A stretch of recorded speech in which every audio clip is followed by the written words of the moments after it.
Hey y'all, welcome to the channel. In this video I'll be discussing my first mock draft for the Giants this draft season. The Giants had an unexpectedly good season last year, but I think it's safe to say there's still a lot of holes in the roster.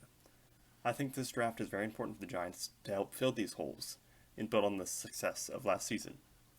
That being said, let's get right into the video. So in round 1, pick 25, I have the Giants selecting Jalin Hyatt, wide receiver out of Tennessee. The Giants just need help on the outside. We all know that. We just need a serious playmaker out there, and I think Jalin Hyatt's that guy. Whether at Tennessee, whether it was taking a slant 75 yards to the house because he outran everyone, or, burning a quarterback on a go route like, it was Eli Apple guarding him. That's just what he did at Tennessee, and I think that can translate very well to the NFL. I also think he's someone who can be more than just the big play guy at the next level. I think he's a very natural catcher of the ball. I think, he's not the biggest guy in the world, but I think he has good play strength. He's not someone who can just go and he's going to fall down. I also know at Tennessee, he didn't have the most expanded route tree, but when he did run routes that weren't just slants or go routes, he showed that he was a very capable route runner, and I think that's something that can really help him the next level. I think my one concern with him, since he's not a perfect prospect, is he didn't play a lot on the outside at Tennessee, but I think him just being such a good athlete, superb athlete, I think it can really help him if he's, being played with man or press coverage at the next level. So at the end of the day, I think he's someone who can really help the Giants offense, and that's what they need if they want to take the next step on offense. So round 2, pick 57, I have the Giants selecting Noah Sewell, linebacker out of Oregon. We all watched the divisional round, and we have no linebackers. Daniel Smith he's not that guy. You know what I mean? And, even with 2 good defensive tackles, the Giants still struggled to stop the run last year. And I think Noah Sewell's someone who can step in and immediately help that. Noah, that's what he excels at. He excels at stopping the run. He's a very big linebacker. He's 6'2", 250. And I think he's a pretty good athlete for that size as well. But he's mainly a straight line, downhill type of linebacker. He's just going to get downhill right away, help stop the run, which is exactly what the Giants need. And he's also a good blitzer for an off-ball, middle-type linebacker, which the Giants could use. With Wing's defensive scheme, he loves all these exotic blitzes and stuff. I think Noah Sewell's someone who can fit in right away with that and get after the quarterback. Because who doesn't want more sacks? But I think the biggest issue with him is he's not the best at coverage, especially man coverage. I think part of that's due to his weight. Even though he's 6'2", 250, it's not all muscle. There's a little bit extra fat there, which you can definitely lose. He can, So in round 3, pick 89, I have the Giants selecting DJ Turner, cornerback out of Michigan. Adoree Jackson had a good season for the Giants last year, but outside of him, we really lacked depth at the cornerback position. We really saw that when Adoree Jackson went out with his knee injury in the middle of the season. And I think DJ Turner is someone who can jump right in and fit really well into the Giants scheme. Because he excels in man coverage, which, with Wink and all the exotic blitzes, we run a lot of man coverage. And I think that's what he excels at. He's just, he's super fast, 4.2, 4.3 speed, and he can just, a lot of times, just be at people's hips. No one's going to outrun him. Just glued to their hips. And I think, he also is pretty good in zone coverage, too. He has good instincts, but he does fail to capitalize on those instincts. He just drops a lot of interceptions. It is what it is. And he also, his technique also isn't the best, but that's something that can just be worked on. He's such a good athlete that I think, some of those technique issues can just be solved by just him being fast. And also, he isn't the best at run defense, but he's also a cornerback, so I don't think that's the biggest deal in the world. And he also doesn't have, elite measurables. He's only 6', 180. But like I said earlier, excels at man coverage. He's just going to fit really well into the Giants scheme. And I think he could become a reliable cornerback too for the Giants in the near future. Round 3, pick 100, I have the Giants selecting Andrew Voorhees, guard out of USC. The Giants just didn't have the best guard play. It was inconsistent at best and just flat out terrible, flat out awful at worst.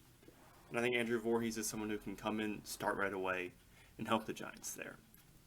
Voorhees, he's someone he's a just nasty run blocker. I mean, he's someone who can just come in and just maul people at the guard position, which I mean is going to help really well for the Giants. With Daniel and Saquon, hopefully, if they're back, he can really create holes for them in the run game, which I think can really help the Giants, really help the offense. I think Voorhees, he's also someone he's very versatile. I mean, at USC, he played a lot. He pretty much played all across all of the line. I think he played mostly at left guard, but he's played tackle, center, and guard throughout his career. So we think he's someone who's versatile. He can play other positions in a pinch. He can play various schemes as well, which I think can be very beneficial for the Giants. Just depth across the whole offensive line. That's what he adds. I think he's very big. He's 6'6", 325, which is very big for a guard. So I think he's someone he may have some leverage issues, especially as a pass blocker, where he can be inconsistent at times. Maybe his technique isn't the best, but technique is something that can always be improved. But he's such a good run blocker. He's definitely going to help the Giants. I mean, he can just get out and pull and just mow some people down, which is what the Giants exactly need. We need some mean guys up there, which I think Andrew is. He should fit the Giants very well. Exactly what we need. Round 4, pick number 28. I have the Giants selecting Trey Dean, safety out of Florida. Depth at the safety position is an issue for the Giants. We saw that when Xavier McKinney went out. The replacements weren't as good as him. And Julian Love's also a free agent this offseason, and it's possible we don't sign him again. So I think, finding a replacement, finding, good depth of the position is very valuable for the Giants, especially when you consider how many, extra safeties, extra cornerbacks and stuff are on the field of Wings defense. Sometimes there's 5, 6, 7 defensive backs on the field at one time. And I think Trey Dean's someone who can really help the Giants really fit in our system. And he's 6'3", 210, so he's a very big safety. And he can hit hard, which I think, really tone center. I think, Giants fans are going to love that. And also, he's really good in the box as well. He's really good at stopping the run. He's also very good at man coverage, which I think could really help the Giants. I mean, we saw, for example, when we ever played the Vikings, TJ Hawkinson, he absolutely cooked us both times. And I think we can use someone who actually has the ability to cover tight ends in a man-to-man situation, which I think Trey Dean should be able to do. Some drawbacks for him, though, is he's not good in zone coverage. He's not very good at sitting back in his zone. But when the Giants, with our team right now, I'm not sure how much he's going to have to actually do that. I think we can, kind of use him situationally, kind of use him on third down and stuff like that. Maybe, use the ability to get after the quarterback or cover tight ends, like I said earlier, in man coverage. And he also, his tackling technique isn't the best. He tends to go, for the big hits instead of, just wrapping up. But again, that's something that can be worked on the next level. And I think he can be a very valuable piece for the Giants. Round 5, pick number 62. I have the Giants selecting Ricky Stromberg, center out of Arkansas. I mean, if you watch the Giants at all last year, you know that John Feliciano is not a good center. He's just not it. And we need to upgrade at that position. And I think Ricky's someone who can come in and start for the Giants day one, possibly. I think he's a very good center prospect. I mean, has the ability to seal and create holes in the run game, which we would love as Giants fans. I mean, we run the ball a lot, so I think he can really help us there. But he's a good athlete, but he lacks elite athleticism, so I don't think he's someone who can necessarily pull at a very consistent basis, or maybe even get to the second level super consistently. He may struggle in those, scenarios. He also is a very good pass protector, and he's someone who can hold his own against big defensive tackles, but his recovery isn't the best, so if he initially gets beat, that usually means he's beat. Usually that means he's not going to recover, which is not the best, but that's also something that can be worked on. And he's also a very high IQ player. He can help read blitzes and stuff like that, which is important for a center, help slide protections and all that stuff. Overall, Ricky Stromberg, he's doesn't have anything that jumps out the page at you, but he's a very solid prospect, a very solid center that the Giants could use right now. Round 6, pick 209. I have the Giants selecting Yaya Diaby, edge rusher out of Louisville. I mean, I know the Giants have two very good edge rushers in Kayvon Thibodeau and Azeez Ojulari, but rotational edge rusher is something you can just never get enough of. Keeping the guys fresh, when the offensive line's tired, at the end of a drive, something that's very valuable at the NFL. I mean, we really saw that with the Eagles. They have so much depth at the defensive line, and they had an historic season last year in terms of sacks. So I think Yaya Diaby is someone who can come in, third down situations, blitz situations, come in for, a couple plays, help keep, our main guys fresh. And I think, Yaya, I mean, he's just an athlete, he's just a pure pass rusher. He doesn't have really any moves, and, a large selection of moves at this point, but he's a good athlete. Those moves, that technique, something he can work on the next level. But he's someone who should be able to come in, get after the quarterback at a good level.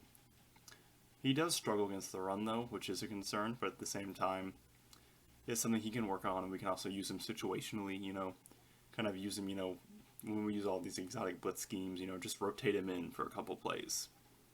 But I do think that Yaya Diaby is someone that the Giants could use. In round 7, pick 242, I have the Giants selecting Adam Korsak, punter out of Rutgers. I know that definitely, the sound of that just turns some people off, drafting a punter, like really? But, I think Jamie Gillen wasn't a very good punter for the Giants last year. And I think, when the Giants, we have 11 picks in this draft. So why not just take one for a punter? Why not use one of those picks on a punter? Especially one of the caliber of Adam Korsak. For those who don't know, Adam Korsak, he was the Ray Guy Award winner in 2022, which is an award given to the best punter in all of college football. And it's easy to see why when you consider, some of the stats Adam Korsak had, which is extremely insane. And I think all you really need to know is that in 75 total punts last season, Adam Korsak gave up a total of negative 11 return yards. So teams literally had negative return yards against him. And that's not including touchbacks, though, which he only had 2 of those. So players either fair caught it or they got pinned, basically. And the few times they did try to return him, they lost yards. So I think he's absolutely insane punter prospect the Giants to really use. I mean, his placement's unbelievable, but I think his one drawback is his leg isn't the strongest. He only averaged 44 yards per punt, which not so maybe he can't be like a kickoff specialist, but when we have someone as consistent as he is, the Giants should take him. I think he's someone in 7th round. Why not take a punter? Most players in 7th round don't usually work out, if we're being completely honest. And drafting a punter in the 7th round, he's someone who can be a starter for a decade, and I think it's actually good value for the Giants. In round 7, pick 245, I have the Giants selecting Malik Cunningham, quarterback out of Louisville. And I think, a long-term backup quarterback is something the Giants should look at. I mean, Tyrod Taylor has 1 year left on his contract. He's old, and he's also made of glass.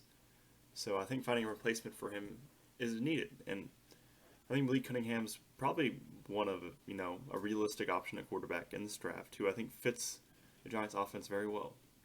I think the main thing about Malik is he's a very gifted runner. I mean, he's someone who can come in and, pretty much run the same offense as Daniel Jones. I mean, like I said, he's a very gifted runner. I mean, he's not as big as Daniel, he's not going to run someone over, possibly, but, I think he's a lot more shifty.